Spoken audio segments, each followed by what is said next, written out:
tarde, sétimo ano. Vamos começar agora a nossa segunda semana do PET Volume 2. E o tema da aula de hoje é a teoria da deriva continental. Então, vamos entender um pouco mais sobre isso. Atualmente, nós vivemos em 6 continentes. Então, a gente tem o nosso continente americano, que é o continente onde nós estamos, o Brasil está aqui. Além disso, a gente tem outros continentes, como, por exemplo, a Europa, a África, a Ásia, a Oceania e a Antártida. Assim, nós somamos 6 continentes diferentes. Só que os continentes que estão hoje, assim, distribuídos no planeta Terra, eles não estavam assim desde sempre. Então, a história nos conta que esses continentes antigamente estavam de uma outra maneira. Então, existe um pesquisador chamado Alfred, que começou a pensar um pouco sobre e pesquisar um pouco sobre como esses continentes eles estavam anteriormente. Então, o que acontece? Acredita-se, né, que todos os continentes eles estavam juntos, unidos em um só. E esse supercontinente, esse único continente, esse bloco que tinha todos os continentes que nós temos separados hoje, era chamado de Pangeia. Então, esse supercontinente era chamado de Pangeia. E como nós tínhamos apenas um continente, nós também tínhamos apenas um oceano. Então, o continente único era chamado de Pangeia e o oceano único era chamado de Pantalassa. Mas vamos focar agora somente na Pangeia, tá?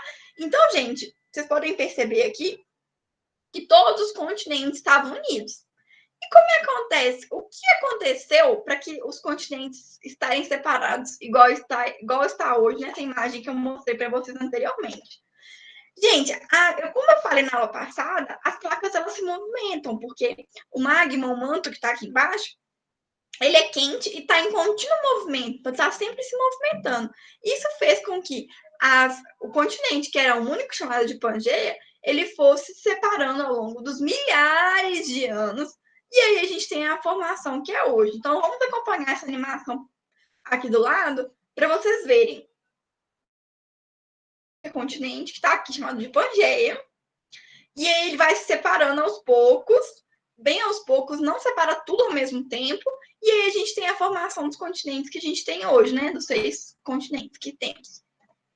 E, gente, o cara que descobriu isso, né? O cara que pensou nessa teoria, ele teve algumas pistas, algumas dicas, a gente chama isso de evidências. Então, as evidências que isso realmente aconteceu, né? Que a gente teve um supercontinente, ela começa pelos fósseis. E o que são os fósseis, gente? Os fósseis, eles são os vestígios dos animais. Então, eles são restos e vestígios de animais que já viveram aqui na Terra. Então, os fósseis, eles nos ajudam a contar a história da Terra, do planeta Terra, né? Dos todos os seres que já viveram aqui. Então, como é que acontece a formação do fóssil? Então, o animal, ele morre e ele é prensado, ou seja, uma rocha fica em cima dele, ou o solo, né, começa a ser formado em cima dele, a terra começa a ser formada em cima dele, e aí ele fica totalmente prensado, e a gente consegue ver aqui a impressão desse fóssil com os seus restos, né? Então, nós temos todos essas rochas que têm essa impressão, né, que são os fósseis, a gente consegue ter algumas coisas para contar sobre a vida na Terra. Então, gente, foram encontrados na África e na placa sul-americana, os mesmos fósseis desse animal, que vivia tanto aqui como aqui. Também foram encontrados, essa planta aqui, ela foi encontrada fósseis na Austrália, na Antártica e também na sul-americana. Aqui também, esse animal aqui, ó, ele também foi encontrado tanto na sul-americana quanto na africana.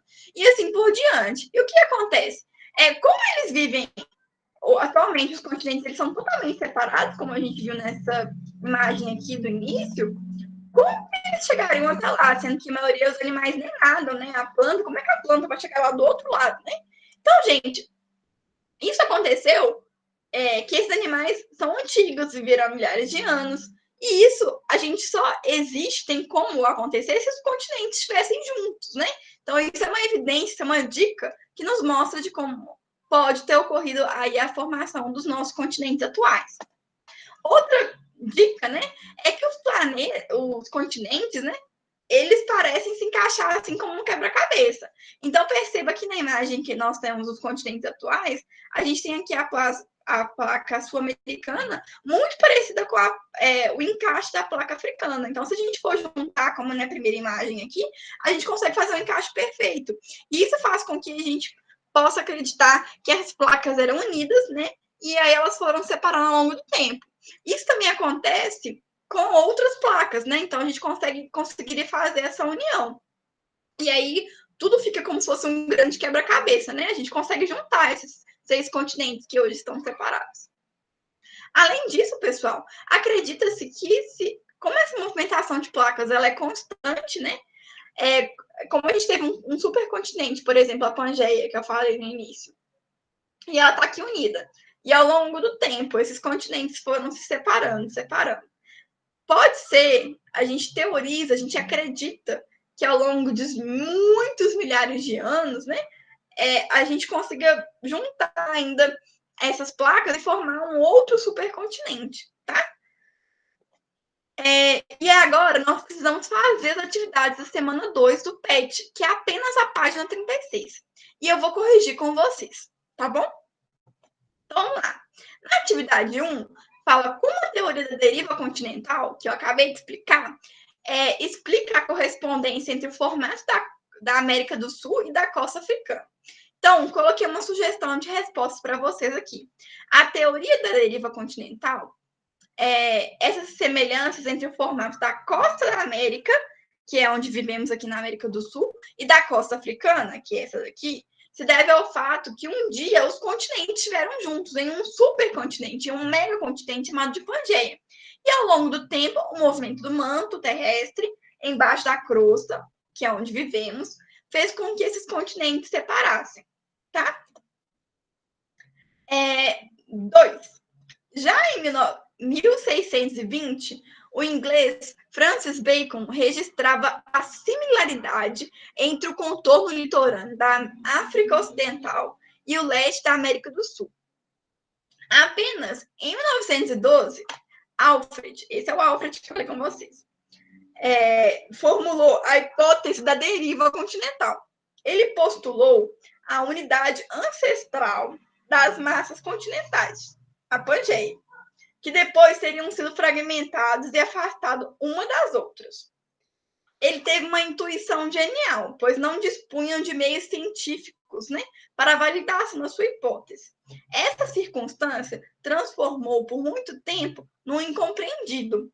A ausência de um mecanismo aceitável para justificar o movimento da massa, sulcando os assoalhos oceanos imóveis, condenou a teoria a marginalidade, ou seja, a teoria foi deixada de lado. Então, gente, o que poderia... O texto fala assim, ó, os mecanismos citados pelo texto, desconhecidos até então, que ajudariam esse Alfred a comprovar a teoria dele, né? A teoria da deriva continental. Então, a gente poderia falar que tem a movimentação, né? Então, as células de convecção do magma, né? As que conseguem se separar, e as placas tectônicas. Atividade 3. Qual a importância dos fósseis para o desenvolvimento da teoria da deriva continental? Então, gente, a descoberta dos fósseis da mesma espécie em continentes diferentes reforça a teoria da deriva continental, pois seria impossível que esses animais tivessem atravessado o oceano.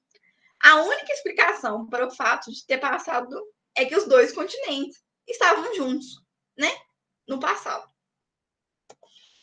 Atividade 4. Em sua opinião, daqui a 200 milhões de anos, a disposição dos continentes será a mesma de hoje?